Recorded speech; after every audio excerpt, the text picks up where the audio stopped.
Bueno, mi grupo está conformado por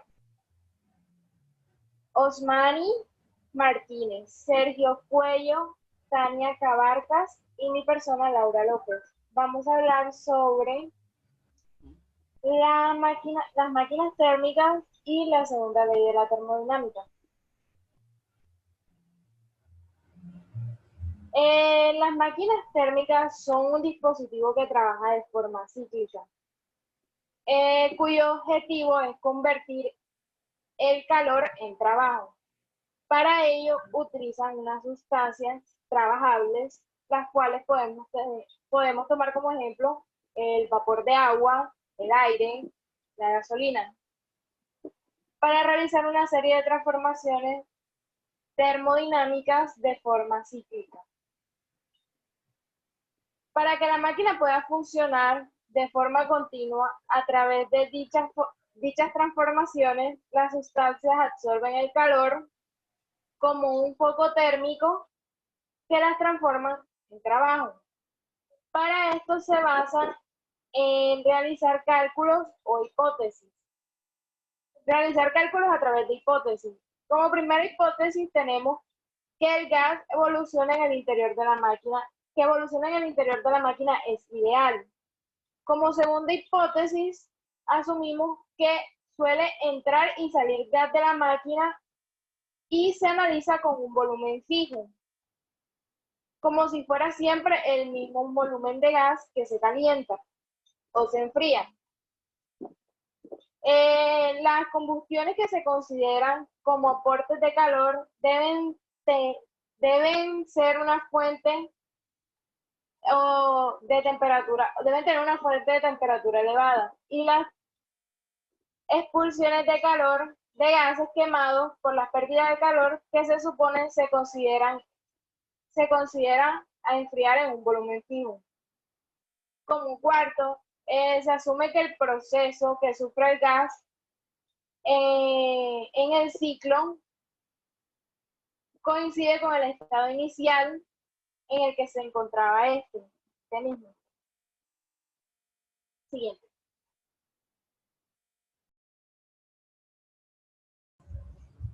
Bueno, el ciclo de Carnot.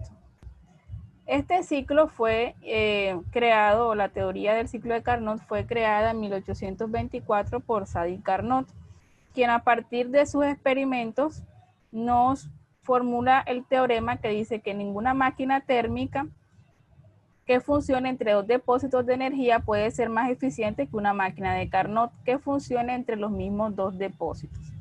Entonces, así como menciona el teorema, tenemos un depósito caliente y un depósito frío.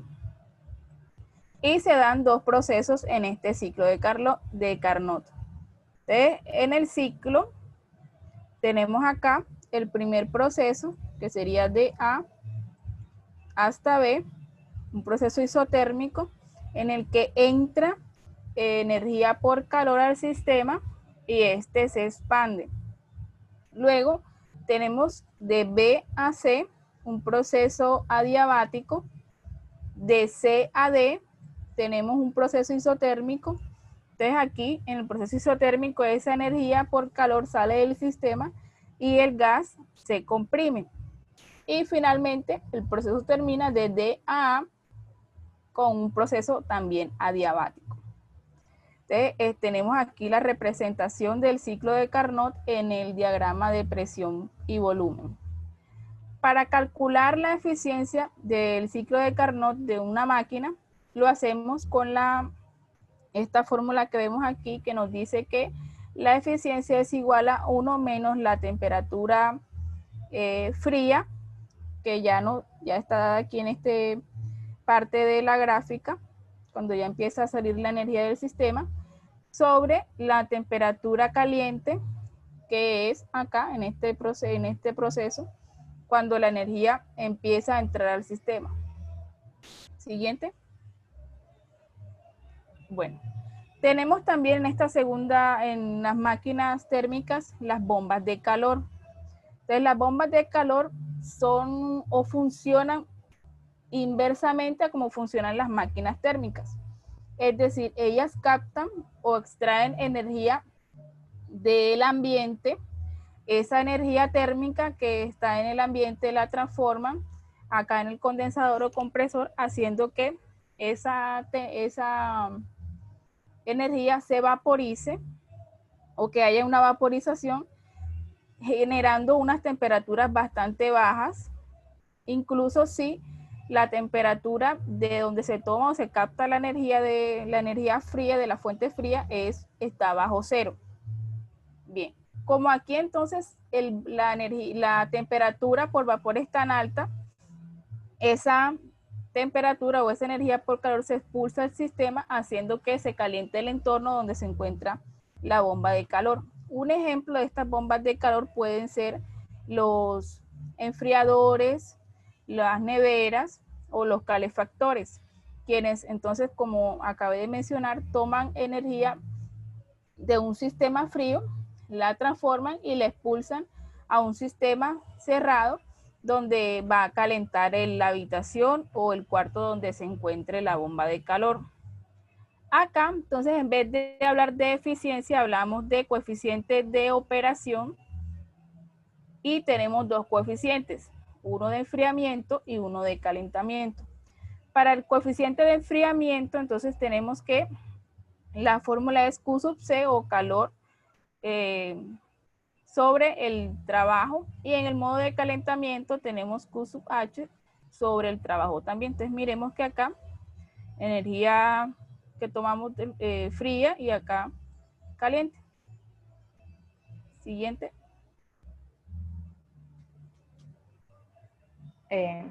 Bueno, a continuación les explicaré un problema de aplicación de máquinas térmicas. Tenemos que una de las máquinas térmicas más eficientes jamás creada es una turbina de vapor en el Valle del Río de Ohio, que funciona entre 430 grados centígrados y 1870 grados centígrados, con energía del carbón de Virginia del Oeste para producir electricidad para el medio oeste. Bueno, en el inciso A tenemos que nos piden determinar cuál es su máxima eficiencia teórica. Esta es predecible gracias al ciclo de Carnot, en el cual tenemos que la máxima eficiencia teórica es igual a 1 menos la temperatura del depósito frío sobre la temperatura del depósito caliente. Como la temperatura con la que necesitamos trabajar es absoluta, debemos pasar la temperatura de grados centígrados a Kelvin. Entonces tenemos que la temperatura del depósito frío, que vendría siendo T sub C, es igual a 430 más 273,15 Kelvin, teniendo un T sub C igual a 703,15 Kelvin. En la temperatura del depósito frío, que es T sub H, del depósito caliente, que es T sub H, tenemos 1870 más 273,15 Kelvin, teniendo un T sub H de 2143,15 Kelvin. Entonces tenemos que la máxima eficiencia teórica es igual a 1 menos 703,15 Kelvin sobre 2143,15 Kelvin, teniendo una máxima eficiencia teórica del 67,2%. Siguiente, por favor. En el inciso B nos dan la eficiencia real del motor, que es de 42%, lo que equivale a 0,42, y nos piden determinar cuánta potencia mecánica entrega la máquina si admite 1,40 por 10 a la 5 joules de energía en cada segundo de su depósito caliente. Entonces tenemos que la energía que absorbe el depósito caliente por tiempo, sobre el tiempo. Entonces tenemos un igual a 1,40 por 10 a la 5 joules sobre un segundo, teniendo como resultado 1,40 por 10 a la 5 vatios. Como se involucra el tiempo en la ecuación de la eficiencia, se tiene que la eficiencia es igual al trabajo por el tiempo sobre la energía que absorbe el depósito por tiempo. Para diferenciarlos, se escribe W punto, que vendría siendo la cantidad de trabajo sobre el tiempo, y Q sub H punto, que representa la energía por unidad de tiempo. Entonces tenemos que la máxima eficiencia es igual a W punto sobre Q sub H punto. Que, teniendo así que la cantidad de trabajo es igual a la eficiencia por la energía por unidad de tiempo. Teniendo así un trabajo igual a 0.42 por 1.40 por 10 a la 5 joules, que nos da como resultado 58.800 vatios. Cabe resaltar que es necesario diferenciar a W, que en este caso W punto representa trabajo y W representa potencia, que está en vatios. Siguiente.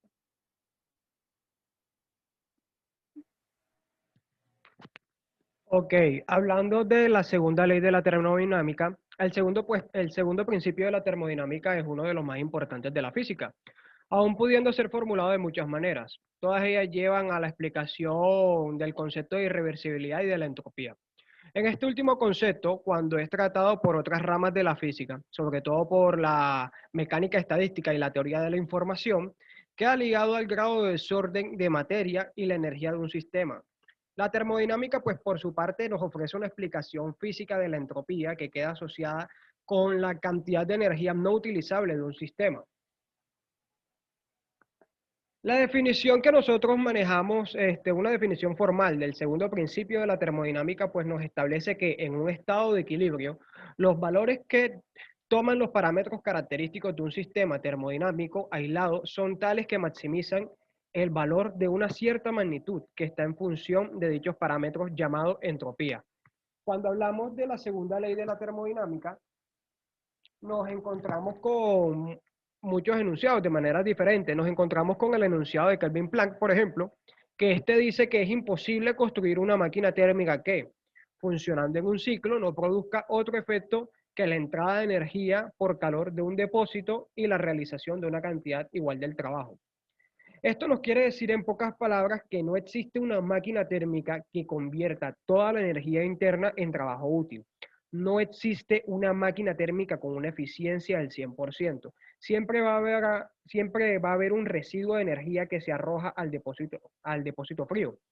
Nos encontramos también con el enunciado de Clausius, que nos dice pues que es imposible construir una máquina cíclica cuyo único efecto sea transferir energía continua mediante calor desde un objeto a otro a una mayor temperatura sin la entrada de energía por trabajo. Esto nos quiere decir pues que la energía no fluye espontáneamente de un material con una temperatura menor a un material de una temperatura mayor. Siempre va a ser necesario que haya una energía que se suministre en forma de trabajo, como podemos observar en el siguiente esquema, donde vemos que se suministra energía pues de un foco caliente a un foco frío y no viceversa, como lo dice el enunciado.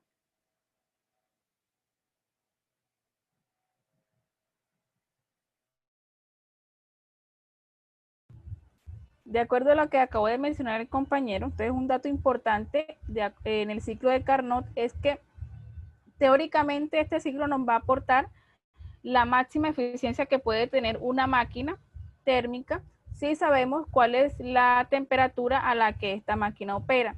Entonces no va a haber una eficiencia mayor que la que nos dé teóricamente el ciclo de Carnot. Y en cuanto a las bombas de calor, para que estas puedan ponerse en funcionamiento debemos agregarle trabajo al sistema, que eso lo podemos hacer mediante las conexiones eléctricas o el aporte de energía mediante algún tipo de batería.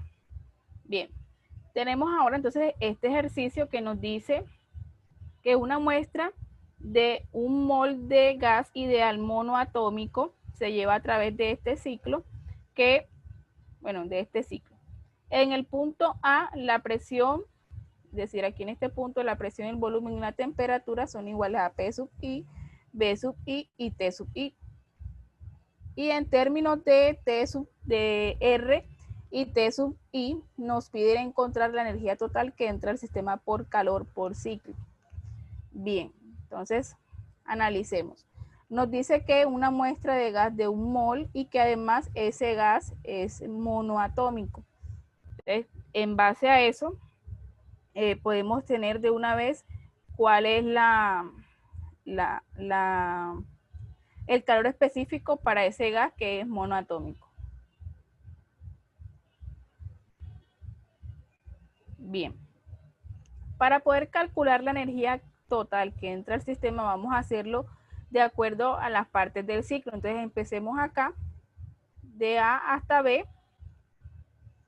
Eso lo hacemos con la fórmula que nos da el número de moles, el calor específico y el cambio en la temperatura. Ahora, para poder obtener el cambio en la temperatura o la temperatura a la que están los diferentes puntos, usamos la ley de los gases ideales, que nos dice entonces que la presión y el volumen de un gas es igual al número de moles por la constante R por T. Entonces, despejando de allí la temperatura, nos queda P por B entre N sub R. Eso entonces lo incluimos acá en la fórmula y a partir de ahí vamos a realizar los cálculos. Bien. Entonces tenemos acá N, el calor específico de un gas monoatómico que es 3 medios de R y el cambio en la temperatura. Entonces miremos acá que T sub B es 3 pi, esta parte, y el volumen es B sub I, que es lo que tenemos por acá, menos T sub A. Entonces en T sub A tenemos la presión igual a P sub I y el volumen igual a B sub I. Listo. Si restamos esto, esto nos da 2 P sub I, B sub I, y podemos cancelar estas constantes, estas que están por acá, N y R. Entonces nos queda 3 medios por P sub I y B sub I, pero este 2, con este 2 también se nos van o lo podemos cancelar y nos queda entonces ese calor de A hasta B como 3 PI y B sub I. Siguiente. Bueno, entonces ahora vamos a analizar el problema desde este tramo o desde B hasta C. Entonces, hacemos lo mismo, aplicamos la misma fórmula para hacer ese cálculo, teniendo en cuenta que la temperatura final aquí es C y la inicial sería B. Bien, entonces tenemos en C la presión igual a 3P sub I y el volumen igual a 2B sub I. Entonces 3 por 2, este 3 por 2 nos da 6P sub I, B sub I. Y en B tenemos entonces 3P sub I y 3P, perdón, y B sub I. Entonces esta multiplicación de 3P sub I por B sub I nos da 3P sub I por B sub I. Al igual que en el anterior, entonces cancelamos N y R, ¿verdad? Y 6 menos 3, eso nos va a dar acá 3. Entonces nos quedaría 5, acá 5 por 3 dividido entre 2. Eso nos da, este valor que tenemos acá, 7,5 P sub I, B sub I, que sería el calor desde B hasta C. Ahora, como nos piden calcular la energía total que entra al sistema, es decir, desde el punto A hasta acá, entonces sumamos lo anterior, el calor de A sub B, más el calor de B sub C. Entonces, sumándolo, tenemos que el calor de A sub B nos dio 3P sub I por B sub I, y en este caso de calor de B hasta C nos da 7.5 para un total, una energía total que entra al sistema de 10.5 P sub I, B sub I. Listo. Este valor vamos a tenerlo en cuenta porque lo vamos a usar más adelante. Bueno, entonces ahora el ejercicio nos pide hallar la energía total que sale del sistema por calor por ciclo, es decir, de esta parte de C hasta D y luego de D hasta A. Al igual que en el anterior, usamos la misma fórmula, N por el calor específico del gas, que es 3 medios de R, y vamos a mirar la temperatura. Entonces, en D, miremos que la presión es igual a P sub I y el volumen igual a 2B sub I. Haciendo la multiplicación entre ellos nos queda 2P sub I, B sub I, y en la parte de C nos quedaría 3P sub I por 2B sub I, 3P sub I acá, por 2B sub I para un total de, o la temperatura en ese caso es 6P sub I, B sub I. Bien, todo sobre NR.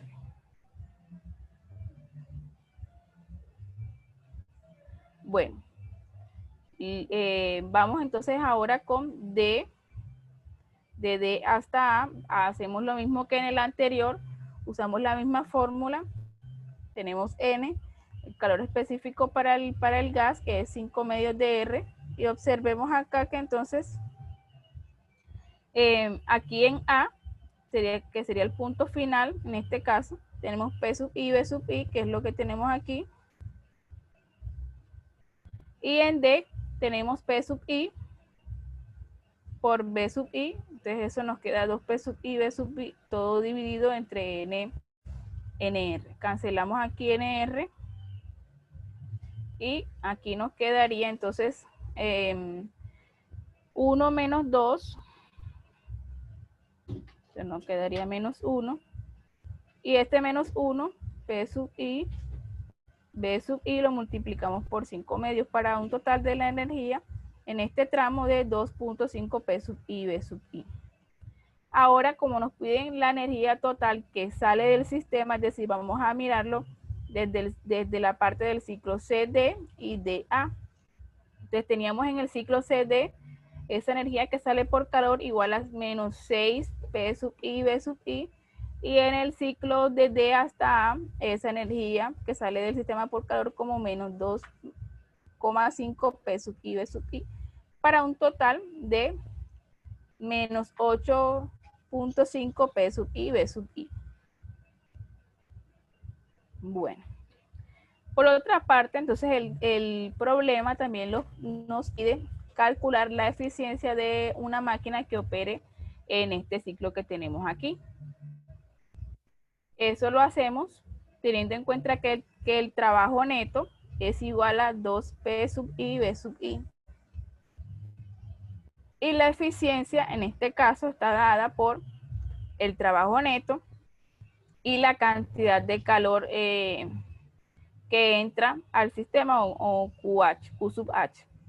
Entonces, reemplazando tenemos 2P sub I, B sub I entre 10.5 P sub I, B sub I para una eficiencia total de 19% o 0.19. Finalmente, entonces nos piden que hagamos ese mismo cálculo de la eficiencia, pero para un ciclo de Carnot entre los mismos extremos de temperatura. Bueno, aquí entonces usamos la temperatura que es igual a temperatura fría. Esta a su vez es igual a P sub I, B sub I entre NR, entre el número de moles y la constante de que usamos en este caso.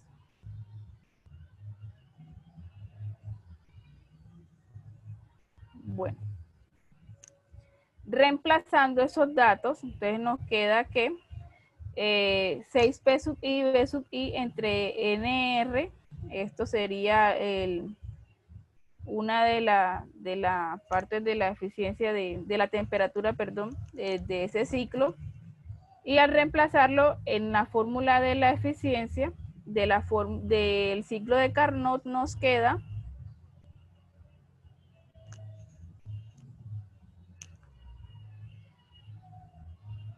bueno, entonces nos queda P sub I, B sub I, 1 menos P sub I, B sub I sobre NR, todo eso dividido entre 6P sub I, B sub I entre NR. Entonces esto es igual a una eficiencia de el 83% o 0.83. Bueno, tenemos ahora este otro problema que nos dice que cierto refrigerador tiene un coeficiente de operación de 5, de 5, cuando el refrigerador está en funcionamiento. Su potencia de entrada es de 500 watts o 500 vatios. Una muestra de agua de 500 gramos de masa y 20 grados centígrados de temperatura se coloca en el compartimiento del congelador. ¿Cuánto tarda en congelar el agua a 0 grados centígrados? Suponga que las otras partes del refrigerador permanecen a la misma temperatura y no hay fugas de energía en el exterior o al exterior. Así que la operación del refrigerador resulta solo en energía que se extrae del agua. Bueno, entonces nos pide calcular cuánta energía hay que extraer del agua para poder congelarla. Pero para ello lo primero que debemos hacer es llevar esa temperatura de 20 grados centígrados hasta 0. Eso lo hacemos con la fórmula de calor en el que tenemos la calor específico, la masa del agua y el cambio de temperatura, menos la masa por el calor latente de fusión, porque ya vamos a cambiar de estado. Bueno, entonces el calor específico del agua es 4186 joules sobre kilogramos por, ya reemplazando aquí en la fórmula, 0.5 kilogramos, que es la conversión de los 500 gramos de masa a kilogramos. Todo esto también por 0 menos 20 grados centígrados, es decir, la temperatura a la que queremos llevar el agua y la que inicialmente tenemos, menos la masa por el calor específico latente de fusión. Calculando eso nos da un valor de menos 208.360 joules y ese sería nuestro coeficiente de operación.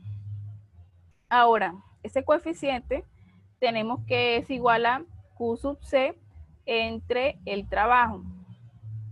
Y el trabajo aquí, derivándolo de la fórmula o despejándolo de la fórmula, nos quedaría igual a Q sub C sobre el coeficiente de operación.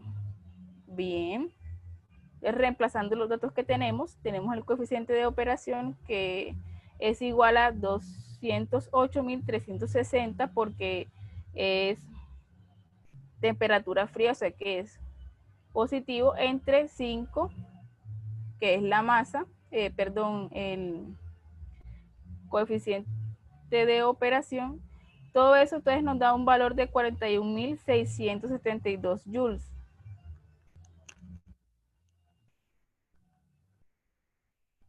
Teniendo este valor, podemos pasar a calcular la potencia de ese refrigerador, es decir, lo que tardará en pasar de esa agua de 20 grados centígrados a congelarla.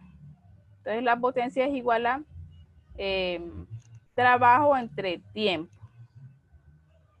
de donde el tiempo nos queda igual al trabajo sobre la potencia. Entonces el trabajo que lo calculamos ahorita nos dio 41.672 joules sobre 500 vatios, que es la potencia de entrada del refrigerador, para un tiempo de 83 segundos. Y listo, tenemos el problema resuelto.